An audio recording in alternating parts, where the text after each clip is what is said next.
I'm Kinglink, and last month I joined Retroachievements as an official developer, which means I can make achievement sets for pretty much whatever I want, and there's minimal oversight. It's a great freedom for the developer, and it makes me feel like I'm part of a larger team or group, and that means I can try to develop interesting achievement sets.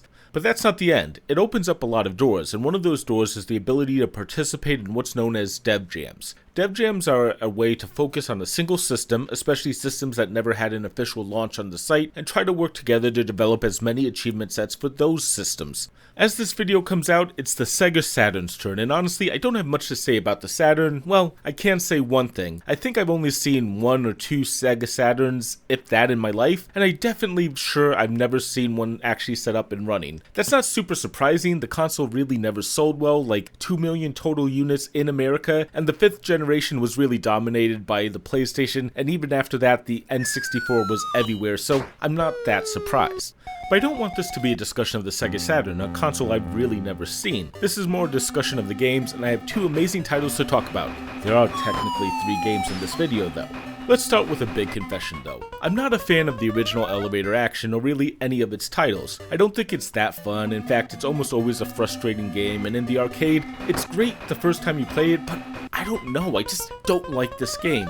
The sequel of Elevator Action, released only in Japan and named Elevator Action Returns, feels different. Graphically, this title completely blows the original out of the water. You have 3 characters you can choose from, you have really nice visuals. In fact, this looks almost as good as the arcade machine, and the controls are tight. But it's still Elevator Action, right?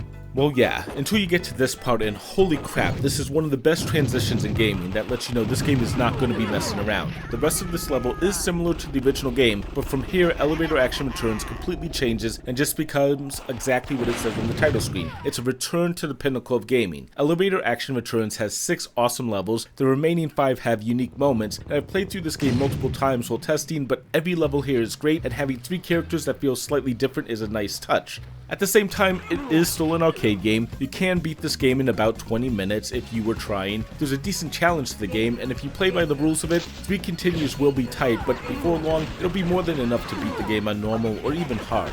However, I will say the 4th stage does have a completely awful encounter here that feels almost like it's impossible to beat without getting hit. Maybe you're supposed to grenade spam. But still, this is a fun time, even having 2 possible endings, and if you beat the game with the good ending, you get to play the original Elevator Action, which still sucks. And before someone says it was great for the time period, Sinistar, Mario Brothers, Spy Hunter, Dragon's Lair, Space Ace, and the release of the Japanese Famicom, which would eventually be renamed the NES when it came to America 2 years later. No excuse, this just sucks. Still, I made a great set for this, and if you're curious about what you'll be up against, you can beat the game on easy, but the real challenge will be beating the game on normal, and then hard difficulty. Beat the first level without taking any damage, pretty simple actually, and then beating each of the rest of the levels without losing a life. Beat the game with all 3 characters without a continue, earn 1,000,000 points, use a jump kick, which is the best way to kill enemies of course. Ultra violence mode, and then a variety of special challenges such as level-based ones or not using bombs or cautions. It's a pretty solid list of achievements, and this is honestly a great game that I feel a lot of people don't know about, so hopefully some people will check it out. Admittedly, this was released only in Japan, and even if it wasn't, it's become popular enough that, yeah, the prices for this one are insane, but find a way to check this title out, and if you want to check out the retro achievements, they're going live as this video is posted. All of these achievements are actually. This brings me to the second game I worked on, and this one's probably a little more well known. If you can't tell by the logo you've seen on the screen, it's Virtua Cop. Possibly one of Sega's best known arcade machines, has a home console version, and again it is a pretty faithful port-ish. Okay, there is obviously one thing missing from this title, especially if you're emulating it. You won't have the light gun, which is a huge part of what makes Virtua Cop games actually Virtua Cop. But still, this is a great title with a lot of fun. 3 levels with 3 sections each, tons of enemies, and a nice flow through the levels. This is a faithful port though, and a lot of fun to play through. There is technically a hidden boss, well, hidden and you can only see him if you play through the levels in the order they're actually presented, so optional is a better word. However, the bosses in this game are really fun to fight, the combat is good, and even with a mouse, this is a challenging game. But again, this is a port of an arcade game, and while Elevator Action Returns takes 20 minutes to beat, this takes 30 minutes, though I feel it's a bit easier, and I feel it has less replay value. You'll probably get to see all 3 bosses within your first hour with the game, and you'll eventually be able to beat the game in a couple continues, and that's if you don't cheat. Hang on to that for a minute. Well, this game looks great. This was designed as a quarter gobbler in the arcade, and there's not much special here. The training mode is good for a playthrough or two, but that's about it, and I feel it becomes brutally hard, but also not that interesting for the challenge it presents. But let's take a look at the achievements, and I'll be honest, this achievement set is weaker than Elevator Action Returns, but there's a reason here, and it's simply that the game is impossible to balance. Let me quickly show you how to master the game. That's right, pause, move your cursor, and unpause. Let's assume that I blocked that from the game somehow. You can actually do that at the emulator level, with no chance of detecting it, and ultimately this is the problem. Any sufficiently interesting or challenging achievement is trivialized by cheaters and punishes honest players. So ultimately there's a good challenge in the shooting gallery, but otherwise, well, enjoy the game. I may have lost my mind a bit when coming up for the titles for the training mode achievements, but I stand by them. Though I will say there is a good ranking mode that limits you to 5 hits and is quite challenging. However, I will also point out that I didn't attach a required rank to it because there's a video of someone who got a near perfect run and they didn't even take the top rank, which, I mean, come on, Virtua Cop, that's ridiculous. In fact, I don't even know how it officially scores ranking mode, so yeah, we're not going to push people to that limit. And with that, we reach the third game, and okay, I'm going to just explain. I like puzzle games, and the idea of a moving picture on a puzzle is more interesting and challenging than a static image. I also wanted to tackle a third game that's relatively fast to develop, and this is. Also, Soviet Strike was a total pain in the butt to work on, and I needed a third game. This is Girls in Motion Volume 1, and then Japanese title that I won't try to tackle, but translates to Memories and Memories. I really wasn't sure how I was going to explain this to people, but let me be clear about one thing.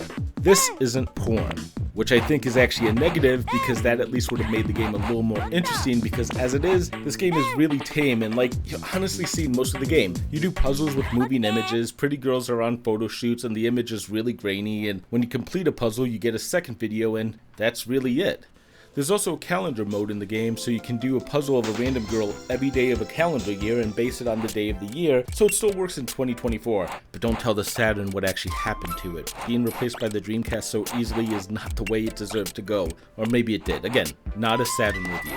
I question if anyone actually bought this game, and if so, why, but I also am afraid of that answer, which I think we all know why. Still, I did enjoy working on this game simply because I like jigsaw games, and the moving picture does have some interesting challenges to it, but also with only 20 moving images, you can become a master at this game entirely too fast, and again, why would you? Still, I made an achievement set for this one too, and I will say that I think I did a great job. You'll have to beat all the jigsaws, of course, beat them with a time limit, and then beat them without making a single mistake, play the versus mode against the computer, and then, oh yes, the calendar mode, which will have people manipulating the clock date for 366 days of torture. But I do have one achievement to show.